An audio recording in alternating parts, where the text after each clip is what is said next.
Welcome, ladies and gentlemen, to another episode of the Friday Podcast with your host, Chris Chaos in the building. And the only reason this episode is on time is because we had a snow day. A couple snow days. Hold on, let me fix the camera. We had a couple snow days. Sleet, actually. Not really snow. But shit, thank God. I don't even know where the book of questions is over here. We're back. Man, I've been resting. Man, not stressing. Man, it's a blessing.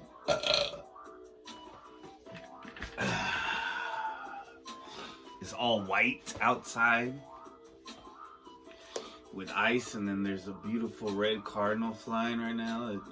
Oh my God, it's a family of red cardinals. 3 red cardinals. As soon as I start recording, and there's ice on the trees. It's ice, everything's ice, but it looks like snow. What a beautiful day. What a beautiful life, ladies and gentlemen. What a beautiful existence. Despite the stress and resistance, you gotta appreciate and understand it's all part of a bigger plan. Trying to see what page I should do.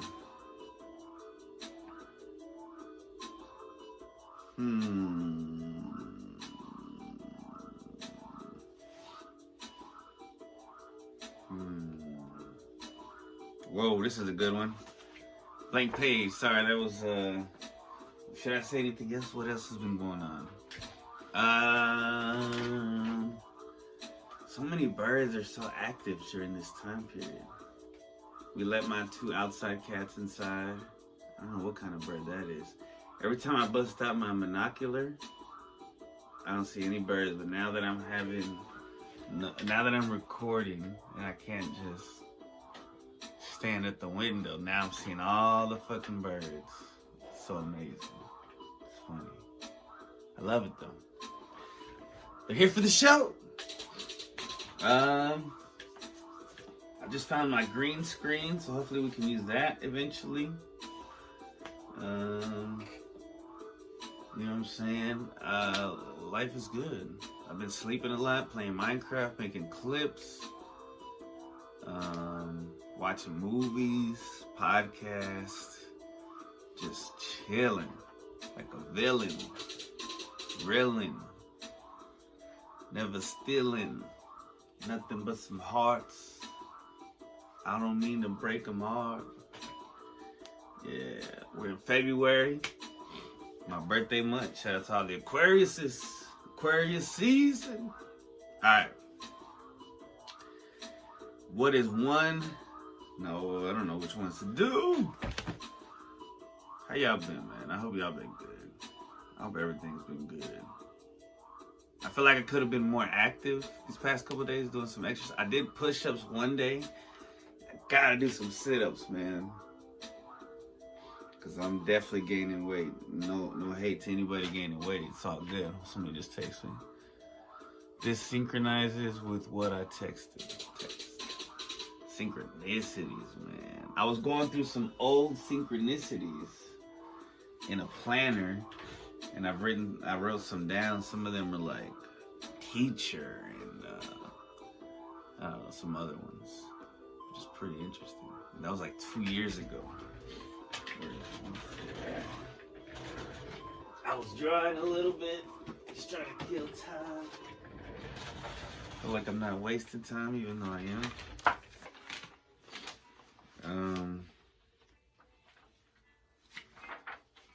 Some of the synchronicity. Let's see, what page were they?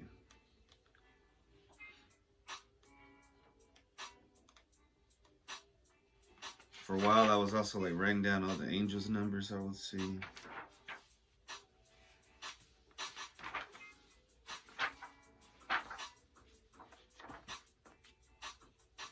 Like I think I've showed this before, a couple years ago. But Let me see. Where's the synchronicity? I usually write them down. I put parentheses and I put. Oh, this one's got a lot of stuff written on it.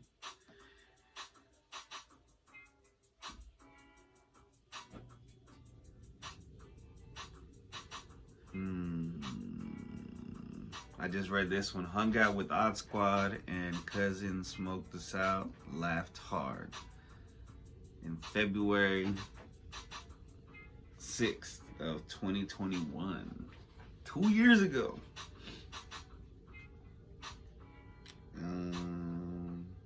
I got tarot cards read. We had snow day, but it was later on. It was on the, what day is it? Because I keep fucking, the 14th. 2 years ago, also during the snow, during the 16th, that's when my homeboy Crawford passed, R.I.P. It was during a snow ice day like this. Hopefully everybody's been safe. Hopefully everybody's been, their power's been on. Damn, I'm not seeing what I'm looking for. Of course I'm not. What I'm looking for. Ooh, 2 years ago. It's been 2 years since the Dark Days, Bright Nights, Dark Days EP dropped. Fire! I gotta start. See, I could have been writing songs and shit, but I need to rest. To digress and not do a bunch of shit. So I was Stork with my dad. I feel like it's this page right here. King of the Sting clip dropped with me. That was a crazy time. That was 2 years ago, man, before I let my hair grow. The Friday podcast was on number 37. The iPod was on 39. Met Diego. Oh, man. Shout out to Diego. I don't know if you're still listening or if you're around, dude. Sorry for debating you about the, the RX. Damn,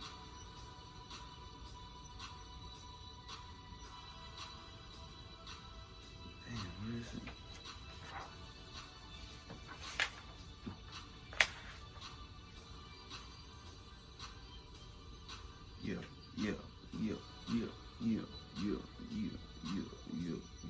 Coming up riding, slipping and sliding, everybody hiding. Every time I'm rhyming, people wanna talk shit, but they can't come close.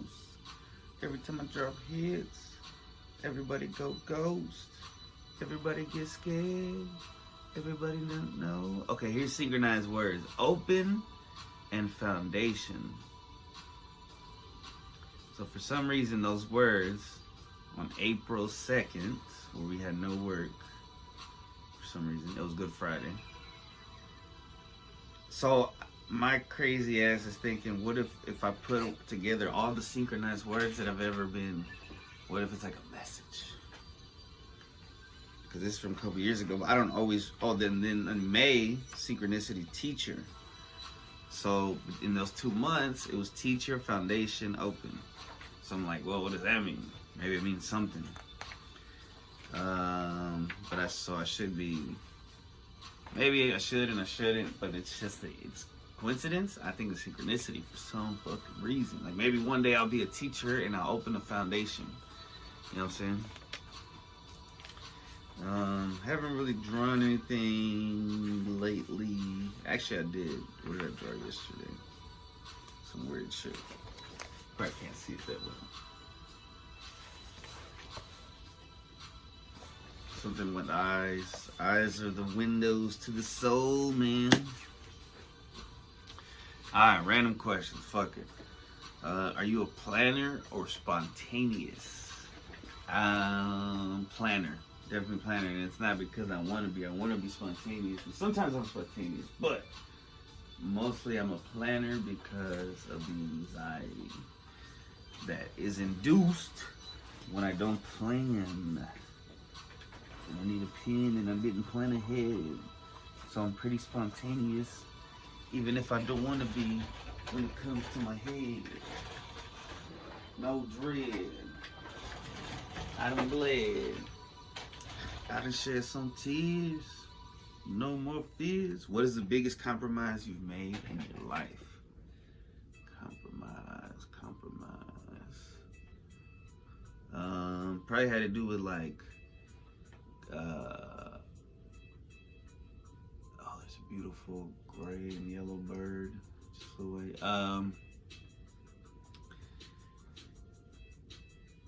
Custody rights, making compromises. What technology advancement is overrated? Oh, VR is overrated, my friends, because it's gonna bring a downfall. What's another technological advancement that's overrated? Alexa, that's gonna make us lazy and it's gonna pick the answers for us. See, the cool thing about me is like if you're searching something like angel numbers, spirit animal, or something like that, I come up with all the different ones. And people don't like to read. I had a commenter, shout out to that commenter, fan, hopefully. She said people don't like to read anymore. A lot of people abhor reading. Abhor. And so I noticed with Alexa, she only gives you one website, one answer. I'm here to give you more. Plus, hopefully some funny shit and some knowledge. Do you know any magic tricks? I do not. I do not know any magic tricks. It'd be kind of weird if I did. But it'd be cool if I did too.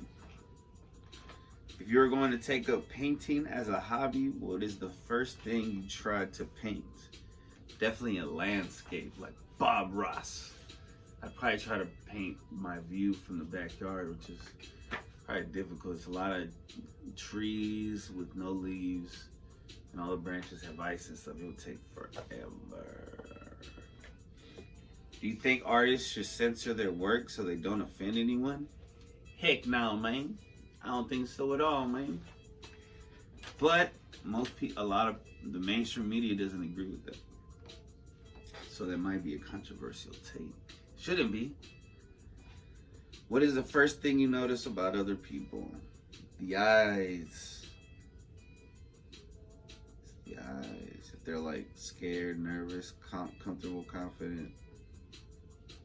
What is the best thing about being your gender? Ooh, so many positives. I could be standing up. Let's just say that. What do you feel people complain too much about these days? Words. People complain about words too much. Yeah. What is the meanest prank you pulled on someone or had pulled on you? I'm not a good pranker, so I haven't really done any mean pranks, and I'm not around pranksters. The only prank I can think of was one time when it wasn't even a prank, but I had this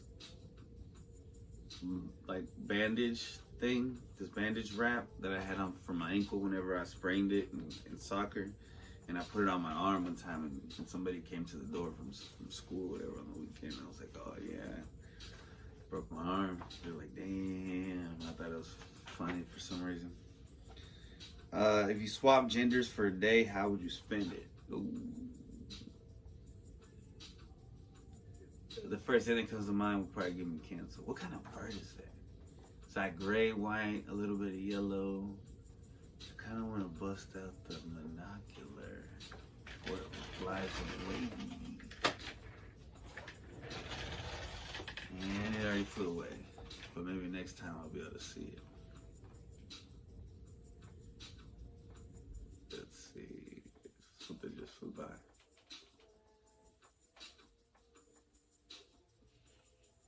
I don't know if I should take my glasses off for these or what.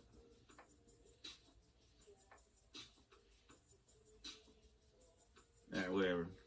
Probably look like Loser. Have yet to really get a good view of a bird with these. Kind of funny. If you swap gender, how would you spend it, bro? I don't even know. I'd probably bust a flow and chill with the bros. Nah, man, I don't know what I would do.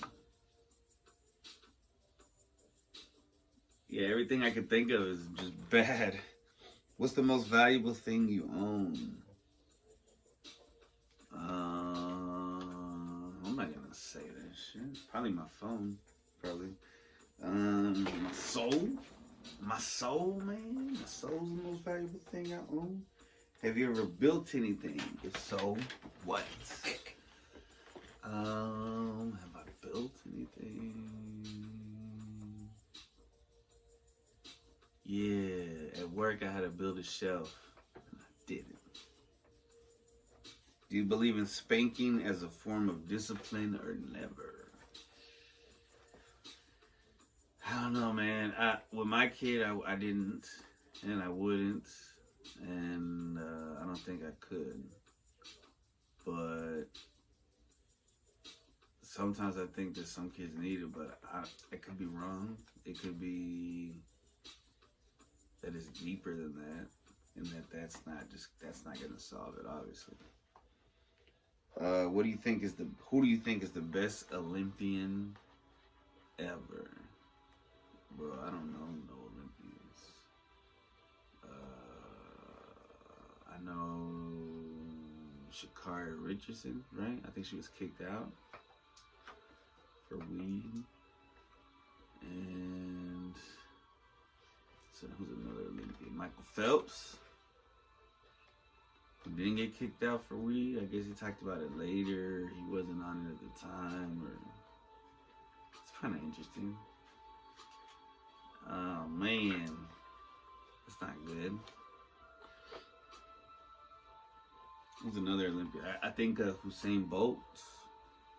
And I was trying to get an HTC phone one time. It was an HTC Bolt. And it looked pretty cool. But I ended up getting the iPhone, I guess. And I'm glad I got it. Alright. Let's see. Angel number of the week. Continuing on the series. 868.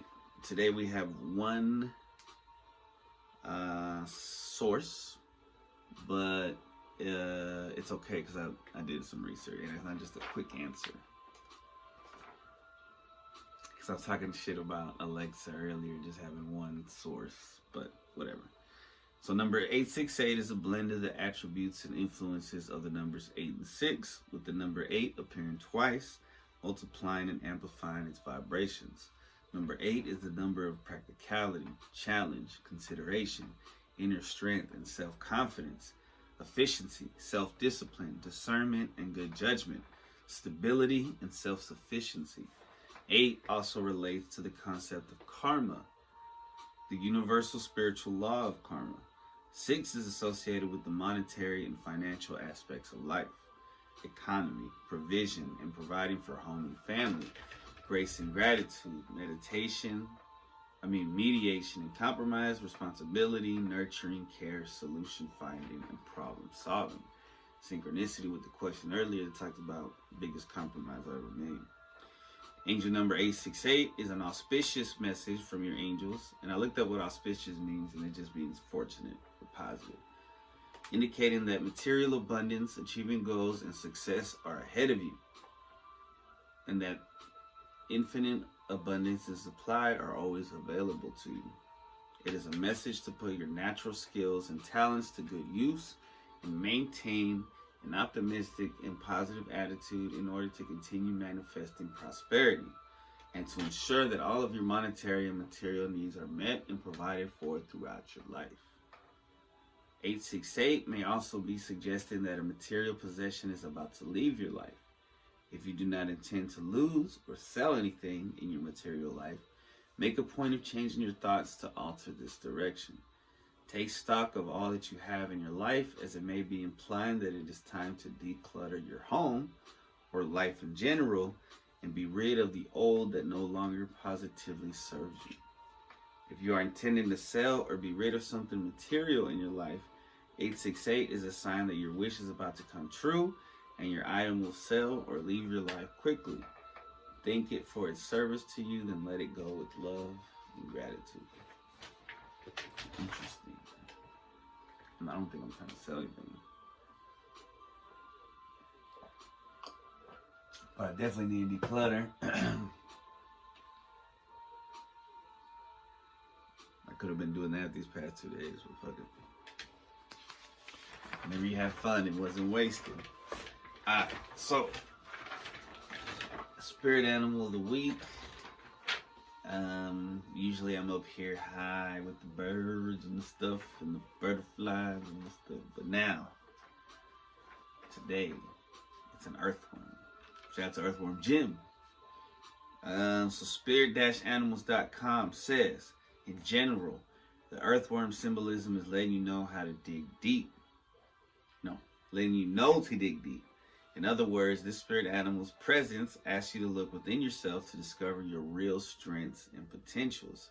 This little creature also advises you not to slither away from a problem you are facing. Thus, the earthworm meaning insists that you deal with it. Furthermore, the earthworm is a symbol of fertility, as most animals are for some reason. To encounter this power animal is a sign that you are not as productive as you should be. Son of a gun.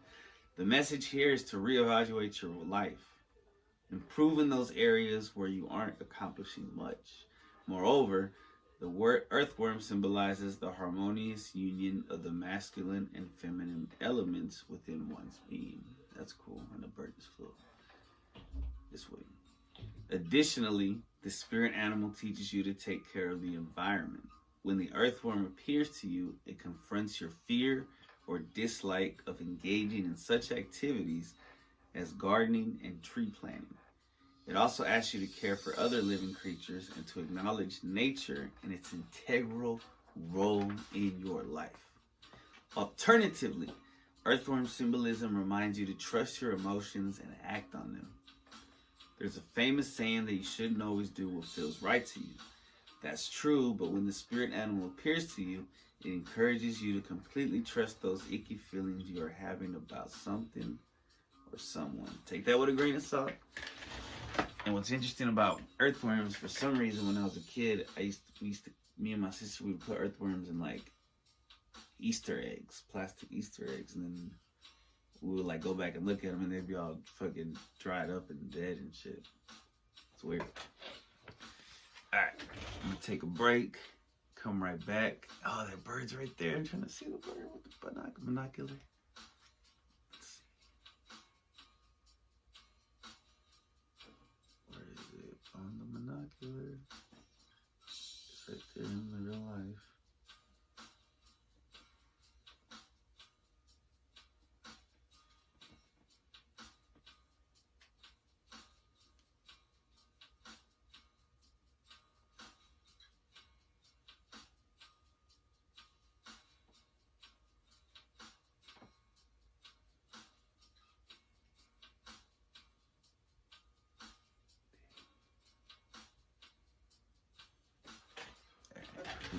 All right, we're back. This week's dream interpretation. Excuse me. So, the other day I had a dream about somebody, an unknown individual, stole copper wire from like, in the dream I had a house in the backyard where we're putting wiring. And somebody stole the copper wiring from it. So I looked it up. And so I had to look up a couple different things. So dreamsopedia.com says to dream about copper points to shyness or bashfulness. You may be faced with an approaching deadline. You need to be more sharing and giving. The dream refers to security, nurturance, protection, and feminine qualities. You need to be more accepting and tolerant. Copper expresses a volatile situation or relationship. You may need to coordinate some mass movement. You may be feeling undervalued or stifled in some area of your life. Your dream is sometimes protection or shield of your inner self. You are feeling unfairly treated, possibly. Dream about copper, a ductile, malleable, reddish-brown, corrosion-resistant, diamagnetic, metallic element. Occurs in various materials, but is the only metal that occurs abundantly in large masses used as an electrical and thermal conductor. Because there's different kinds, like if it was a copper penny, whatever. So this copper was that, the conductor. Points to a situation that has created a loss of respect for you. You need to shed some light or perspective on the issue. You are concerned about losing your appeal. Oh no.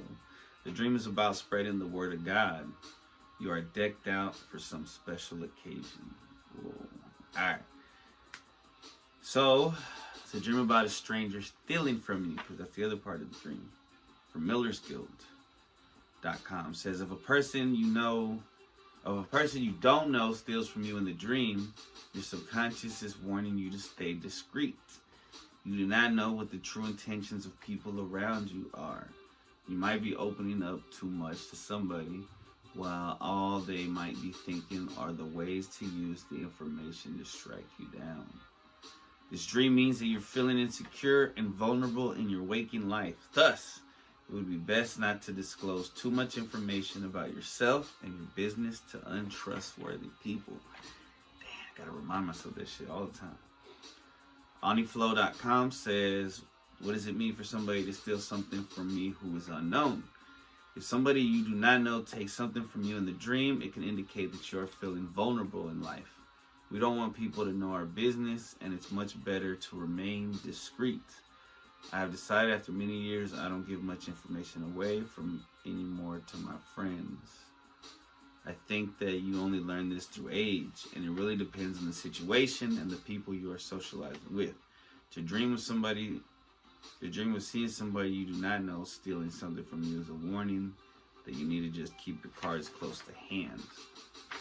And finally, dreamglossary.com. If you're dreaming about other people stealing copper, it means that you will probably witness some injustice.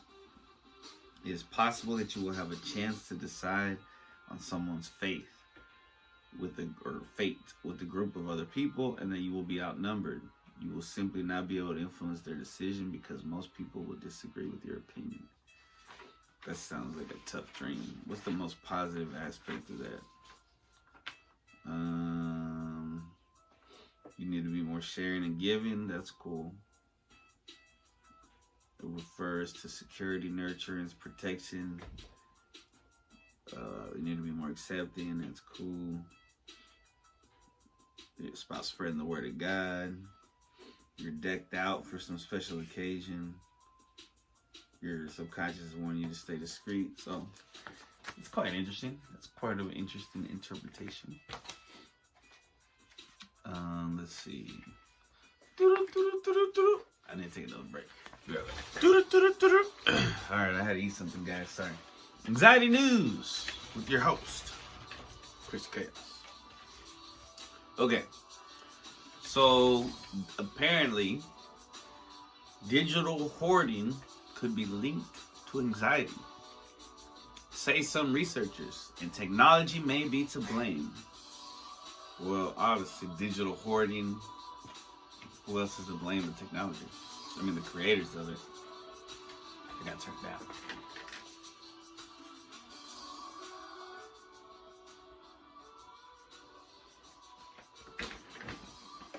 Oh, I just remembered something I gotta write. Alright, so digital hoarding. This is from ABC RN, so I don't know where the fuck that is, because it's not our ABC. I guess it's from RN News. By Sam Nichols for Future Tense. Forgetting to clean out your digital life is normal, but for some people, it may be a sign of an emerging condition. I have all this stuff which I don't want to let go of for control-related reasons, says Kristen O'Connell. But I also feel like it controls me a bit. I want to be able to control it better than I can because of the sheer volume of it. The 37-year-old Sydney Sider isn't talking about holding on to physical stuff. She's talking about digital content, and she may be experiencing what's been dubbed by some as digital hoarding. O'Connell says she has thousands and thousands and thousands of screenshots from the last 10 years on her phone, as well as hundreds of unread texts from the past year and more than 17,000 unread emails. Bro, the other day, like a month or two ago, I just deleted all the Gmail. Sometimes I gotta delete texts, just empty it out. But that's me though, and also like, yeah, I don't know. O'Connell says she has thousands and thousands. Oh, I already read that. O'Connell says she believes that this behavior is linked to her separate diagnoses of PTSD and autism. It means she can't read or delete these texts and emails. She also has collected and kept around 3,500 files of archived websites and government data for her work, including more than 2,100 PDFs since May of 2021. I just can't feel trust that the stuff will be there or easy to find or that I won't need it. I just have all these reasons in my head why I'm justifying doing this when it may not seem logical, she says. O'Connell is not alone. From unopened emails to the thousands of photos on our phones and archived storage content, the volume of our digital content is what defines life online for many of us. And while not everyone agrees that data hoarding is harmful and the condition hasn't been included in the 5th edition of the Diagnostic and Statistical Manual of Mental Disorders, DSM-5, some researchers are concerned about the behavior. For example, in 2015, the British Medical Journal published a case study of a 47-year-old man who'd been diagnosed with autism spectrum disorder and exhibited traditional hoarding symptoms, who took and kept 1,000 digital photographs every single day. The researchers concluded that digital hoarding should be included as a subtype of hoarding disorder. In 2022, academics surveyed the experiences of 846 subjects. They reported parallels between the experiences of traditional hoarding and digital hoarding. Darshana Sadera, the director of Southern Cross University's Digital Enterprise Lab, was one of the co-authors of that study. Hoarding comes down to the propensity of the clutter that you see, how much you collect, and your difficulty of departing from that asset, thereby creating anxiety or stress, he tells ABC RN's Future Tense. What we have done in our studies is that we've looked at whether these 3 characteristics exist in the digital world, and what we see is yes, there are some traits of hoarding coming through. Dr. Sedaris says that while more research needs to be completed on digital hoarding, he believes this could be widespread. I see it in myself, I see it in my fam, I see it in my colleagues, but the extent of that could vary, he adds. Dr. Sedera believes we're currently in the perfect environment for the behavior to thrive. Many of these devices, platforms, ecosystems that we have not just encouraged us to keep data, but it almost happens automatically. It's almost like in order for you to stop collecting the data or from your devices, you got to manually stop doing that. Dr. Sedera says another reason we're unable to clean out our online lives is our emotional detachment to our content, such as our posts on social media and the quantity of likes. We will never delete that because that someone has liked it, he says. I delete my shit because it's only like 1 or 2. It's embarrassing. I just stopped posting. And the mechanism for us to take part in that equation has been made much easier by the platform providers and the technology companies.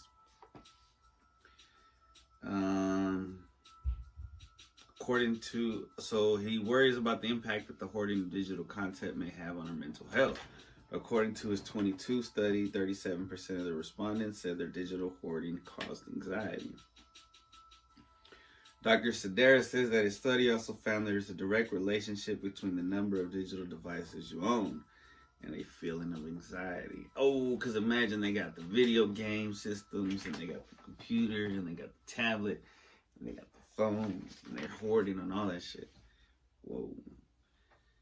The survey found that women were 27% more likely than men to experience the negative impacts of digital hoarding, like anxiety. We're dealing with something that's at our doorstep right now, but we seem to ignore it, he says. We talk about the peer pressure coming from social media, the fear of missing out coming from social media.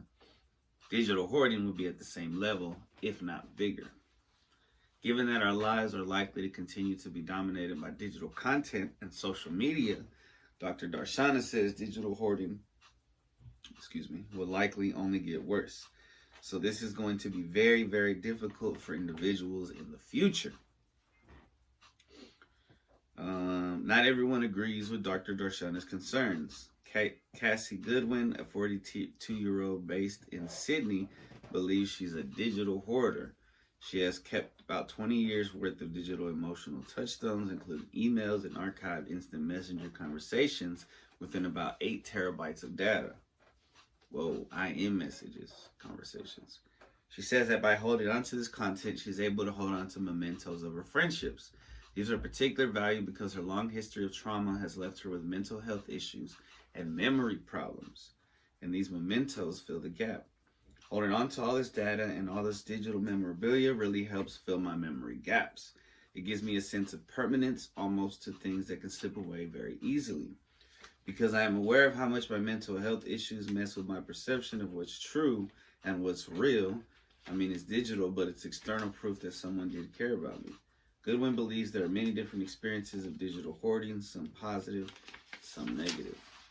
I think just as with your physical hoarding, there are limits to what is benign hoarding. I think perhaps that if it is impacting your life in a negative way, if you are not getting positive feelings from it, if it's just bringing you down, then that's a different instance to what I experienced, she says.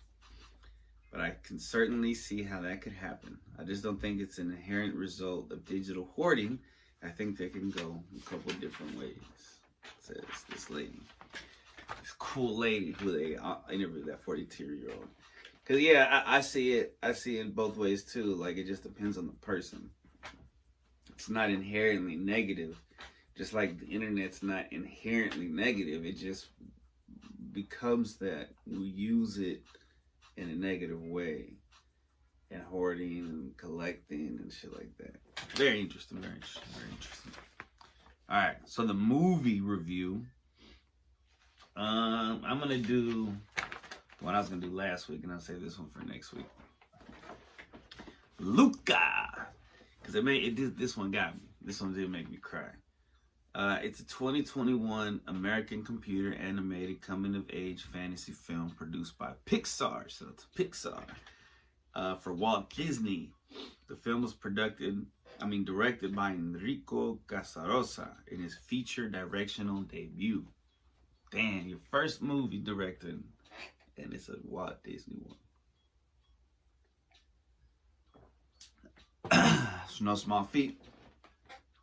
Produced by Andrea Warren, written by Jesse Andrews, and who? Mike Jones. From a story, but not that Mike Jones, by Casarosa, Andrews, and Simon Stevenson. Stars the voices of Jacob Tremblay, Jack Dylan Grazer, Emma Berman, Saverio Raimondo, Marco Baricelli, Maya Rudolph, I know that one. Jim Gaffigan, I know that one. Peter Son, Lorenzo Crissi, Marina Masseroni, and Sandy Martin in supporting roles. Set on the Italian Riviera, the film centers on Luca Paguro, which is the voice of Tremblay, a young sea monster boy with the ability to assume human form while on land, who explores the town of Porto Rosso with his new best friends, Alberto Scorfano, Dylan Grazer, and Giulia Marcovaldi Berman, experience a life-changing summer adventure, but they have no choice when it seeks to threaten his true identity. For secret led by Ercole Visanti, Raimondo, a bully served by his henchmen Ciccio and Guido, John and Chrissy. Luca draws inspiration from Casarosa's childhood in Genoa, Italy. Several Pixar artists were sent to the Italian Riviera, gathering research from Italian culture and environment to create Porto Rosso. That's a fun field trip. The primary setting. The sea monsters, a metaphor for feeling different, were loosely based on old Italian regional myths and folklore. As with La Luna from 2011, the design and animation were inspired by hand-drawn and stop-motion works and Hayao Miyazaki style. Casarosa described the result as a film that pays homage to Federico Fellini and other classic Italian filmmakers, with the dash of Miyazaki in the mix too. Development on Luca lasted for 5 years, with production being done remotely during the COVID-19 pandemic. Dan Romer composed the film's musical score. Luca premiered at the Aquarium of Genoa on June 13, 2021, and was originally set to be released theatrically in the US on June 18, 2021. However, in response to the ongoing COVID-19 pandemic, the film was released direct to streaming on Disney+. It was also given a simultaneous 1-week theatrical run at Hollywood's El Capitan Theater from 18th to 24th of June 21. It was released in theaters in countries without the streaming service.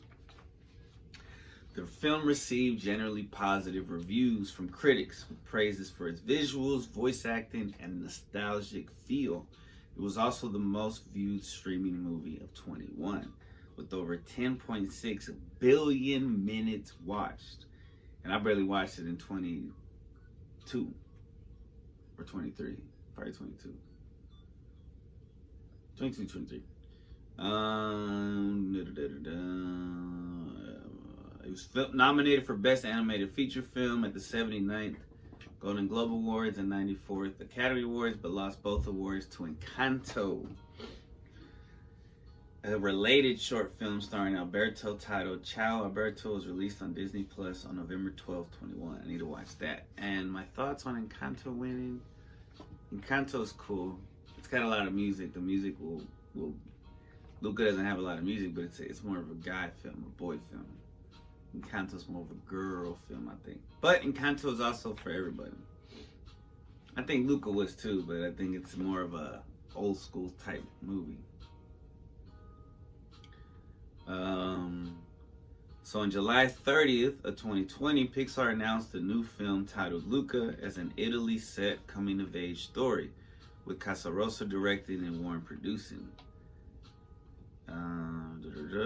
He produced the 2011 Academy Award nominated for short film La Luna.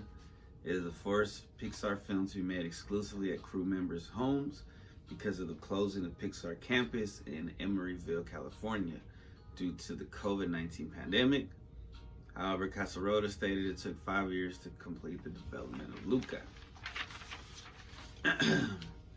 He described Luca as a deeply personal story, being inspired by his childhood in Genoa, Italy, with the title character based on himself and Alberto on his best friend, Alberto Surace, who voices a fisherman in the Italian dub version. Casarosa has stated, "My summers were spent on beaches. I met my best friend when I was 11. I was really shy, and I found this troublemaker of a kid who had a completely different life. I wanted to make a movie about those kinds of friendships that help you grow up." He also declared that the film's core is the celebration of friendship. Childhood friendships often set the course of who we want to become, and it is those bonds that are at the heart of our story in Luca. So in addition to the beauty and charm of the Italian seaside, our films will feature an unforgettable summer adventure that will fundamentally change Luca. According to Casarosa, the result is a film that pays homage, like we said earlier, to Fellini and other Italian filmmakers, with a dash of Miyazaki. In addition to their works, the films La Terra Trema from 48, Stromboli from 50, and Stand By Me from 86 were also cited as source of inspiration, and Aardman Animations and Wes Anderson stop-motion films influenced Casarosa's artistic sensibilities. To prepare for the film, as we said earlier, they sent some of the artists to Italian Riviera for a research trip. which took photos of the area's landscape and peoples. The film is rooted in the 50s and 60s. See, I didn't realize that when I was watching it, but it makes sense. That Casarosa has described as a golden age that feels timeless, with the music and designs inspired from that period to capture a little bit of this timelessness of summer. The sea monsters featured in the film were pulled from Italian myths and regional folklore, including the Telero octopus and local little legends about sea dragons, creatures that either come to help or get into trouble. Casarosa said, I always found the old sea monsters on maps really fascinating. The mystery of the sea was so represented in the weird creatures that we used to draw. And that area has a lot of wonderful myths. Production designer Daniela Strijleva said, we were really inspired by old sea maps. Some design details, and by map that sometimes I use for anxiety news, I was really thinking about drawing little monsters and shit in the ocean.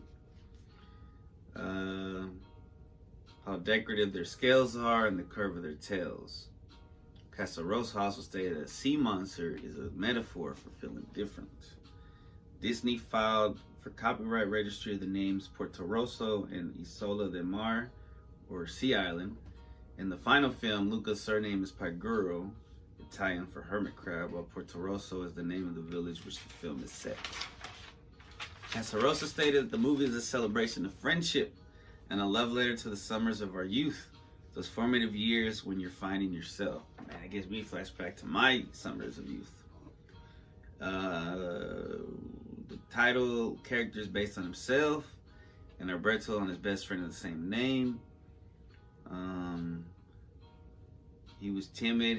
His friend was a troublemaker. He pushed him out of his comfort zone, pushed me off many cliffs, metaphorically and not. I would probably not be here if I didn't learn to chase my dreams from him. It's these types of deep friendships that I wanted to talk about in Luca, and this is what at the heart of the film. A lot of this is repeated.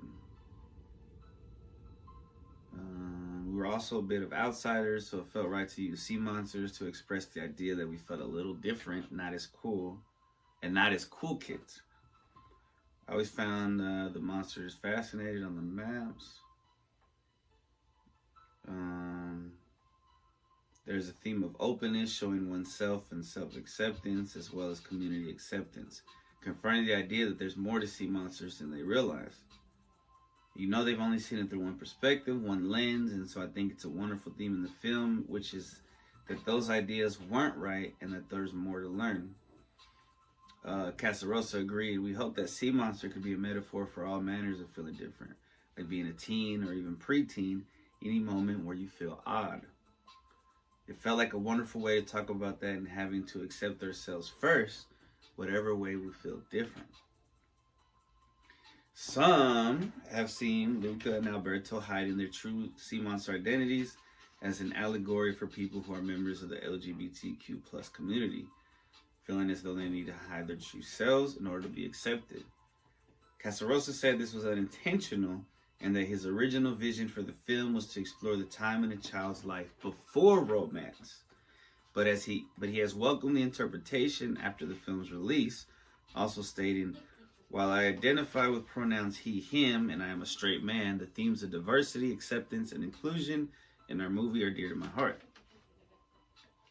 Casarosa has stated that some people have interpreted the story as being a metaphor for refugees and immigrants as well. While he admitted that this was unintentional also, he was welcome to all interpretations. That's what good art is. We were aware making the movie that this was a wonderful journey of owning your own identity and coming out with it, whatever identity that is. I thought that everyone would bring their own identity to it. He later admitted the film was intended to be a metaphor for race, and while romance was only briefly discussed, it was never meant to be a focal point to the story.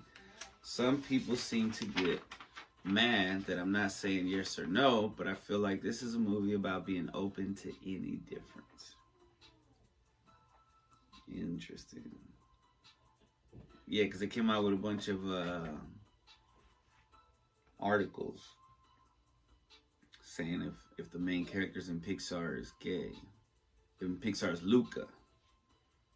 And then that was in February 21. And then in June 21, they say Pixar director says Luca is not LGBTQ romance. Somebody asked, is Luca Pixar's first gay movie? Oh, that's from the South China Morning Post. Interesting. Great movie. Made me freaking cry. Made me think about my homeboys. And it reminded me of me too. And then like spoilers, but the sacrifice that homeboy made, because you know he was getting jealous of old girl and stuff. But whenever he wanted his homeboy to go to school, because he just wanted to go to school, man. It was like Pinocchio, like a new Pinocchio. And the way that the dad of the girl loved the kid, he didn't care that he was a sea monster. Alberto. Yeah, man, this shit was fire. Check it out, Disney Plus. All right, be right back. We'll finish up with Badass Woman in History and a freestyle flow. You already know it's a chingon. It's chingon. I had my head sideways because to unlock the phone. All right, let me do this proper. Badass Woman in History. My laptop's fucking up right now. I may have to restart it, but the music's still going, so let me just go ahead and try to get this done. So, Badass Women in History this week. Afra Ben, born December 14, 1640, passed April 16, 1689. She was an English playwright, poet, prose writer, and translator from the Restoration era. As one of the first English women to earn her living by her writing, she broke cultural barriers and served as a literary role model for later generations of women authors. I'm going to try to turn it down a little bit. Hold on.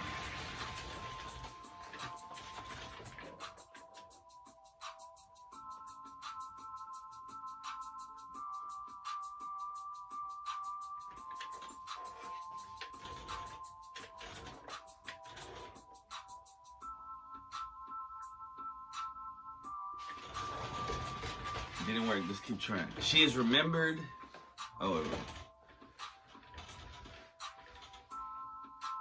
Rising from obscurity, she came to the notice of Charles II, who employed her as a spy in Antwerp. Upon her return to London and a probable brief stay in debtor's prison, she began writing for the stage. She belonged to a coterie of poets and famous libertines such as John Wilmot and Lord Rochester. Ben wrote under the pastoral pseudonym Estrella. During the turbulent political times of the exclusion crisis, she wrote an epilogue and prologue that brought her into legal trouble. She thereafter devoted most of her writing to prose genres and translations. A staunch supporter of the Stuart line, Bain declined an invitation from Bishop Burnet to write a welcoming poem to the new King William III. She died shortly after. All right, keep going. Let's go. She is remembered in Virginia Woolf's A Room of One's Own. All women together ought to let flowers fall upon the tomb of Afra Ben, which is most scandalously, but rather appropriately, in Westminster Abbey, for it was she who earned them the right to speak their minds. Her grave is not included in the Poets' Corner, but lies in the East Cloister near the steps to the church. Her best-known works are Orunoko, or The Royal Slave, sometimes described as an early novel, and the play The Rover. Information regarding Bain's life is scant, especially regarding her earlier years. Is maybe too intentional obscuring on Bain's part. One version of Bain's life tells that she was born to a barber named John Amos and his wife Amy. She is occasionally referred to as Afra Amos Ben. Another story has been born to a couple named Cooper. The histories and novels of the late ingenious Mrs. Ben from 1696 states that Ben was born to Bartholomew Johnson, a barber, and Elizabeth Denham, a wet nurse. Colonel Thomas Culpeper, the only person who claimed to have known her as a child, wrote in Adversaria that she was born at Surrey or Canterbury to a Mr. Johnson, and that she had a sister named Frances. Another contemporary, Anne Finch, wrote that Ben was born in Wye in Kent, the daughter to a barber. In some accounts, the profile of her father fits Effrey Johnson, although not much is known about her early childhood. One of her biographers, Janet Todd, believes that the common religious upbringing at the time could have heavily influenced much of her work. She argued that throughout Ben's writings, her experiences in church were not of religious fervor, but instead chances for her to explore her sexual desires that will later be shown through her plays. Why does that kind of didn't go with what we were saying? Kind of like out of field or that one. In one of her last plays, this is from Wikipedia, so keep that grain of salt, baby.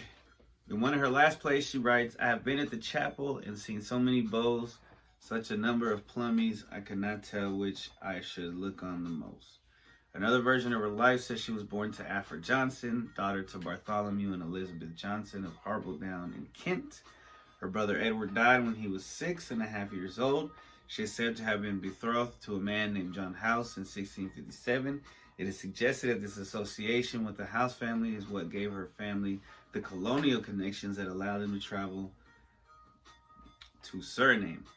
Her correspondence with William Scott, son of parliamentarian Thomas Scott, in the 1660s seems to corroborate her stories of her time in the American colony.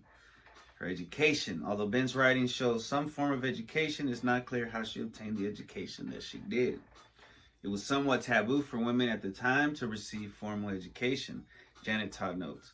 Although some aristocratic girls in the past have been able to receive some form of education, but that was most likely not the case for Aphra Ben, based on the time she lived.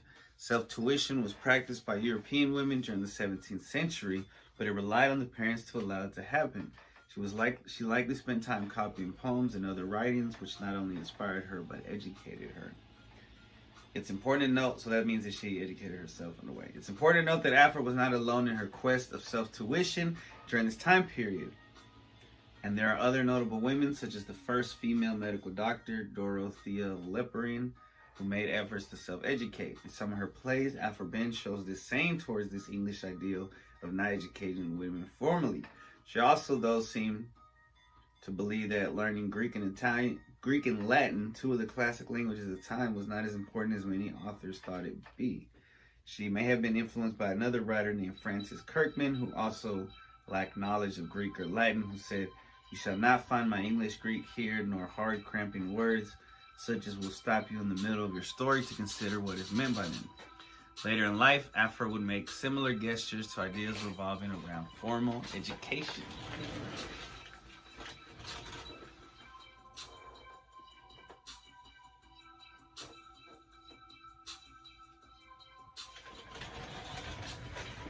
Still can't turn down, it's alright. Ben was born during the buildup of the English Civil War, a child of the political tensions of the time.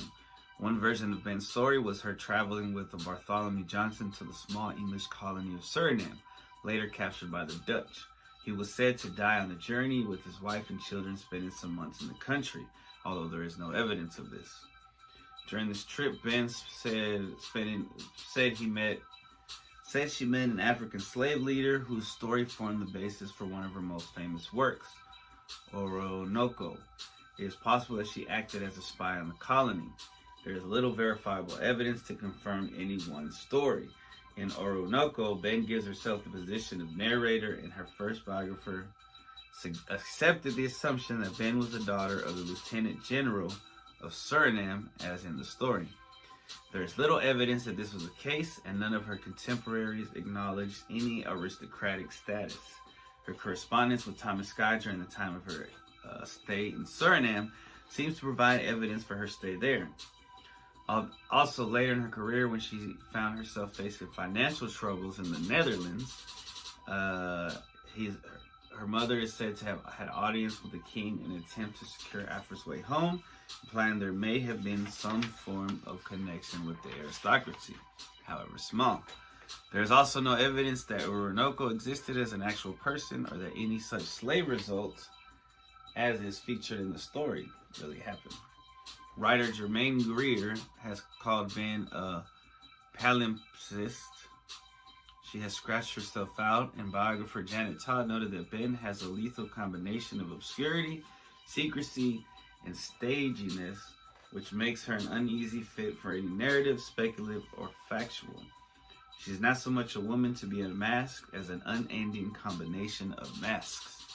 It is notable that her name is not mentioned in tax or church records.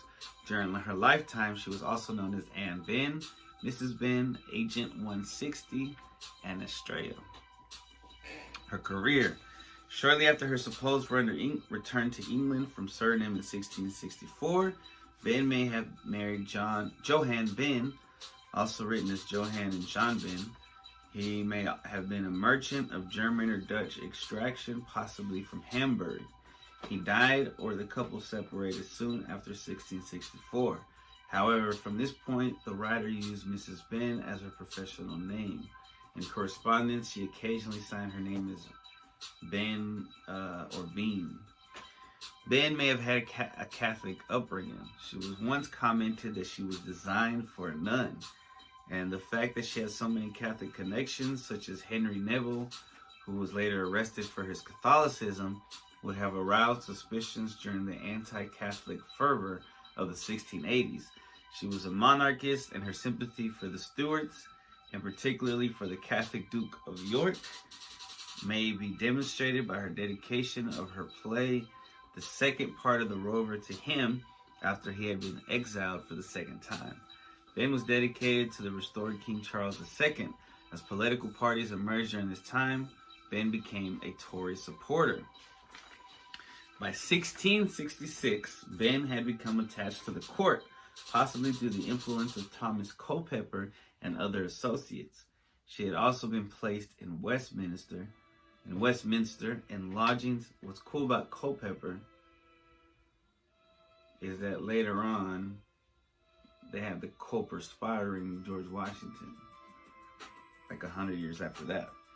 And he wanted to call him Culpeper. They just call him Culper.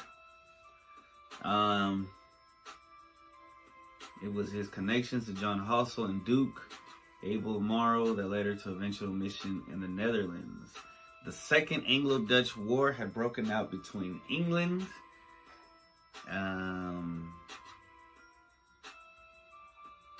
Sorry, lost it. Cause the fucking love the laptop, but it's tripping right now. In the Netherlands in 1665, and she was recruited as a political spy in Antwerp on behalf of King Charles II, possibly under the auspices of courtier Thomas Killigrew. This is the first well-documented account we have of her activities. Her code name is said to have been Estrella, a name under which she later published many of her writings. Her chief role was to establish an intimacy with William Scott, son of Thomas Scott, a regicide who had been executed in 1660. Scott was believed to be ready to become a spy in the English service and to report on the doings of the English exiles who were plotting against the king. Ben arrived in Bruges in July of 1666, probably with two others, as London was racked with plague and fire. Ben's job was to turn Scott into a double agent, but there is evidence that Scott betrayed her to the Dutch. Ben's exploits were not profitable. However, the cost of living shocked her, and she was left unprepared. 1 month after arrival, she pawned her jewelry. King Charles was slow in paying, if he paid at all, either for her services or for her expenses whilst abroad. Money had to be borrowed so that Ben could return to London, where a year's petitioning of Charles for payment was unsuccessful. It may be that she was never paid by the fucking crown.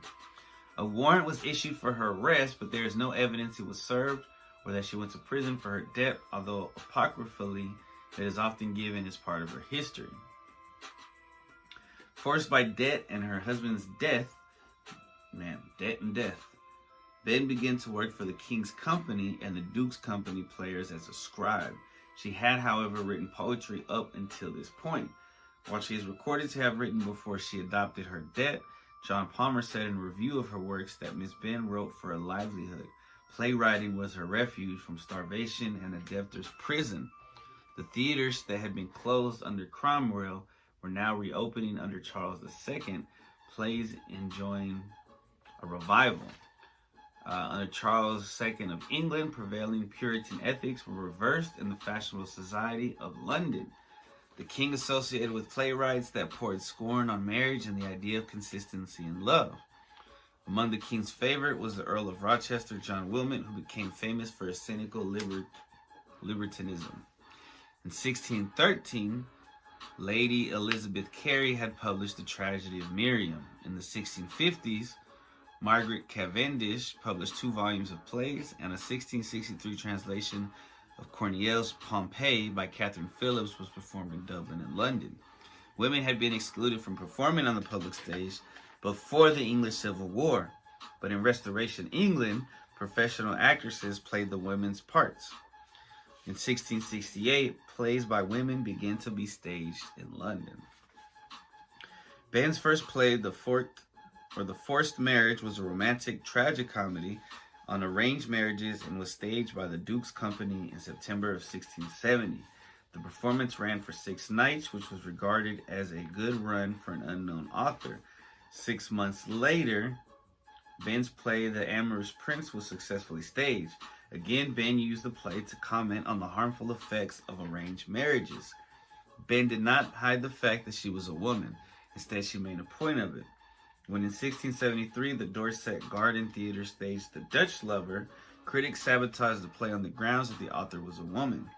Benn tackled the critics head-on in an epistle to the reader. She argued that women had been held back by their unjust exclusion from education, not their lack of ability. Critics of Benn were provided with ammunition because of her public liaison with John Hoyle, a bisexual lawyer who scandalized his contemporaries. After her third play, The Dutch Lover, failed, Benn falls off the public record for 3 years. It is speculated that she went traveling again, possibly in her capacity as a spy. She gradually moved towards comic works, which proved more commercially successful, publishing 4 plays in close succession. In 1676 to 77, she published Abdelazar, The Town Fop, and The Rover. In early 1678, Sir Patient Fancy was published. The succession of box office successes led to frequent attacks on Benn. She was attacked for her private life. The morality of her plays was questioned, and she was accused of plagiarizing The Rover. Benn encountered these public attacks in the prefaces of her published plays. In the preface to Sir Patient Fancy, she urged that she was being singled out because she was a woman, while male playwrights were free to live the most scandalous lives and write bawdy plays. By the late 1670s, Benn was among the leading playwrights of England. During the 1670s and 1680s, she was one of the most productive playwrights in Britain, second only to poet laureate John Dryden. Her plays were staged frequently and attended by the king.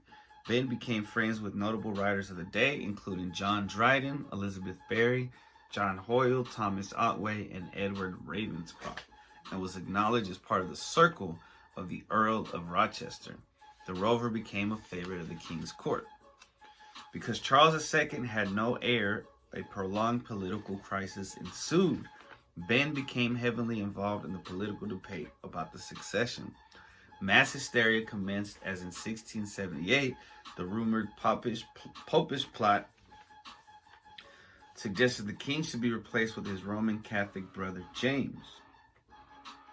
Political parties developed. The Whigs wanted to exclude James, while the Tories did not believe in succession should be altered in any way.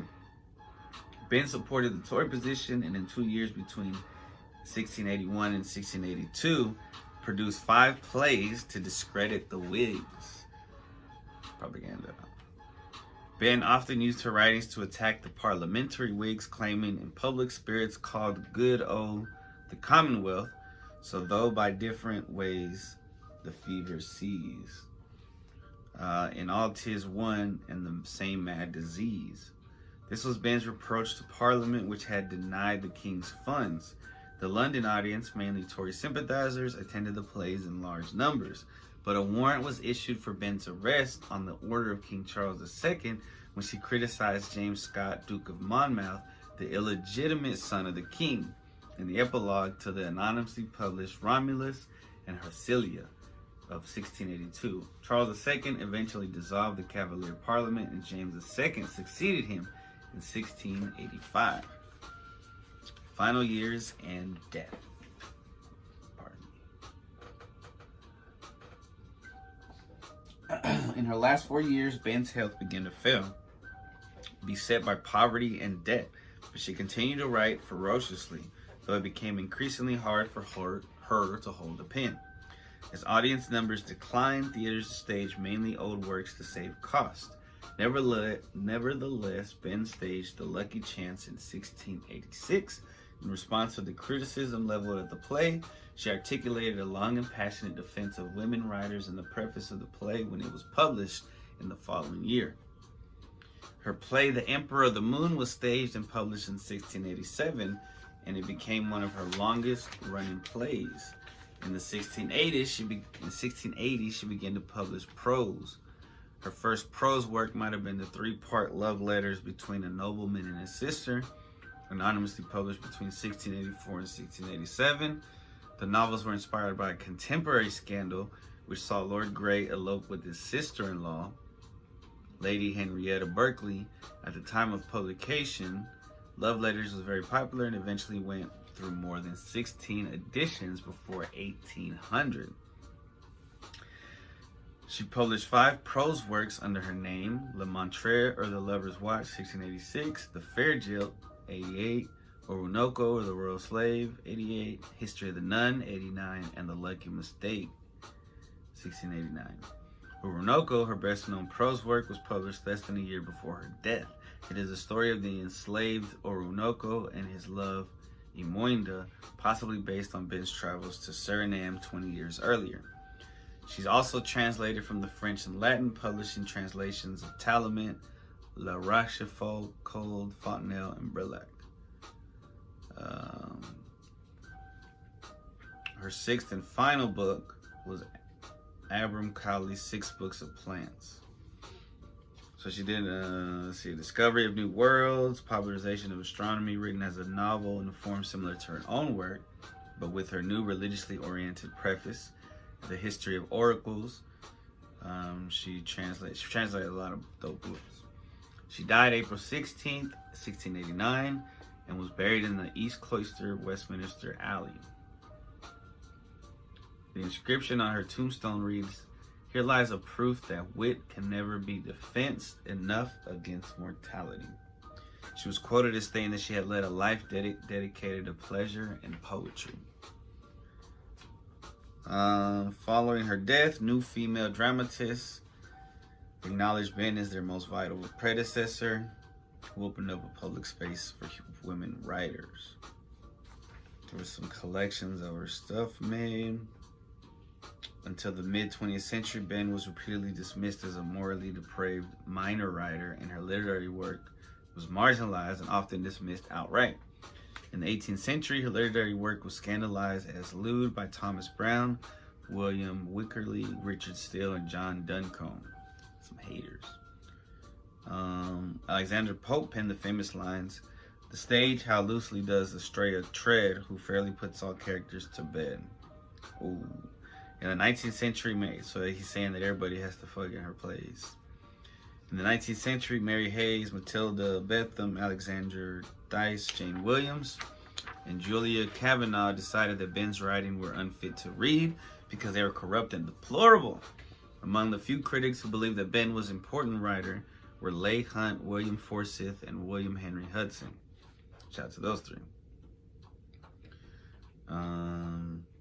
Her life and times are recounted by a long line of biographers.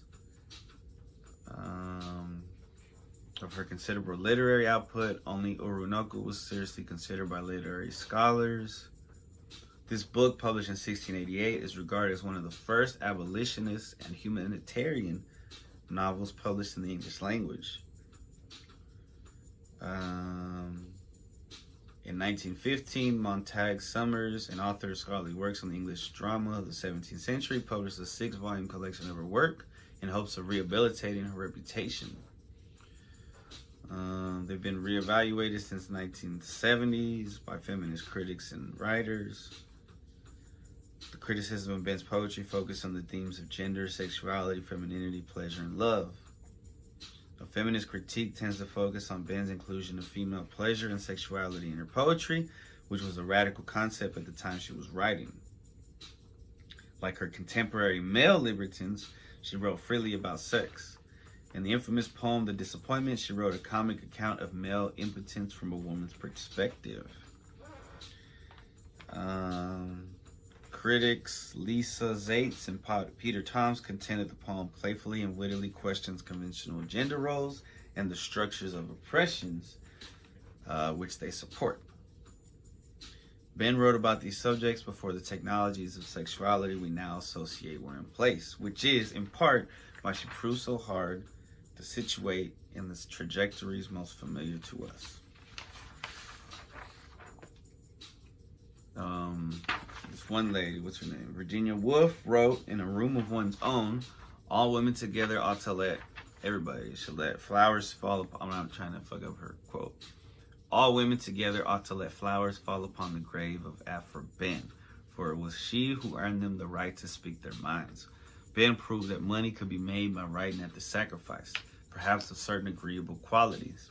And so by degrees, writing became not merely a sign of folly in a distracted mind, but was of practical importance.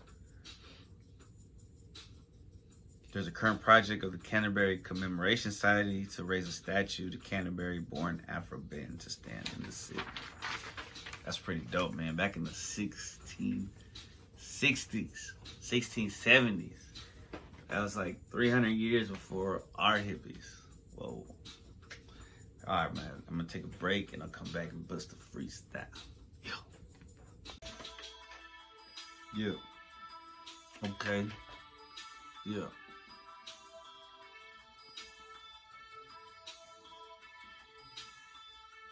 Trying to get faded, get elevated. Every time I get paid, I'm elated. Man, happy belated to all the people out there who had birthdays. It's not that I don't care, it's just I got so much in my head, in the air, that I always forget birthdays all year. But I love you, sending love. What it do, flying high like a dove. Man, I don't be up in the club, but I still give you a hug. And I ain't rolling on E, but I still got sympathy. Trying not to get emotional, unless I'm watching Pixar.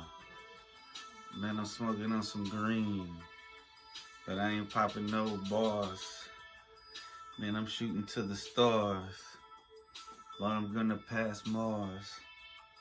Land on the planet X, only rhyming with the best. Man, you don't wanna flex, and you really don't wanna test, cause we'll pass all exams, all damn spending grands, all man smoking grams. You can't understand the plans.